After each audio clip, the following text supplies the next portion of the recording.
হিজাব পড়ছে, এ ধরনের গুজব নিয়ে মিথ্যা কথা বলে ভিডিও বানাচ্ছে। সোশ্যাল মিডিয়া এখন আর শুধু মত প্রকাশের জায়গা নয়, অনেক সময় তা হয়ে উঠছে ট্রোল, গুজব আর বুলিংয়ের ভয়ঙ্কর অস্ত্র। তারকাদের ব্যক্তিগত জীবন নিয়ে অপপ্রচার নতুন কিছু না হলেও সাম্প্রতিক সময়ে বিষয়টি উদ্বেগজনক মাত্রায় পৌঁছেছে।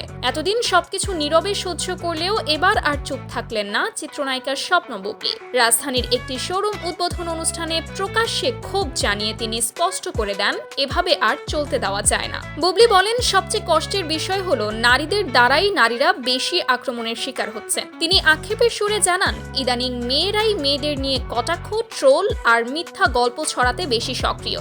এমনকি হিজাব পরা কিছু নারীর বিরুদ্ধেও তিনি অভিযোগ করেন, যারা যাচাই না করেই গুজব ছড়িয়ে ভিডিও বানাচ্ছেন।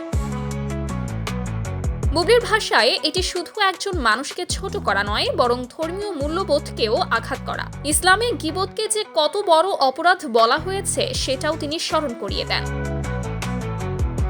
অভিনেত্রী জানান, ইন্ডাস্ট্রির অনেক সহকর্মী তাকে আইনের দ্বারস্থ হওয়ার পরামর্শ দিয়েছেন। এতদিন তিনি পরিস্থিতির সঙ্গে আপোষ করে চুপ ছিলেন, কিন্তু এখন তার উপলব্ধি এই নীরবতাই সাইবার বুলিংকে আরও উৎসাহ দিচ্ছে। তাই তিনি দেশের সাইবার ক্রাইম ইউনিটের দৃষ্টি আকর্ষণ করে দ্রুত ও কার্যকর ব্যবস্থা নেওয়ার দাবি জানান, যাতে ভবিষ্যতে এমন অপপ্রচার আর কারো জীবনে বিষ হয়ে না দাঁড়ায়।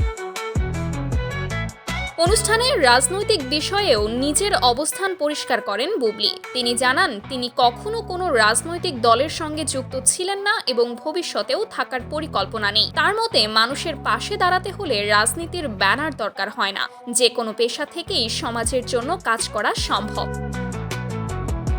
প্রসঙ্গত, সম্প্রতি একটি অনুষ্ঠানে বুবলির নাচের ভিডিও ভাইরাল হওয়ার পর সামাজিক যোগাযোগ মাধ্যমে তার ব্যক্তিগত বিষয় নিয়ে নানা গুজব ছড়ায়।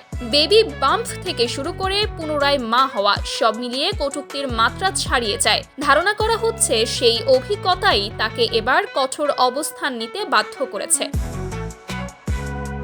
সুমাইয়া স্নিগ্ধা, বিনোদন নিউজ, ডেইলি আওয়ার বাংলাদেশ।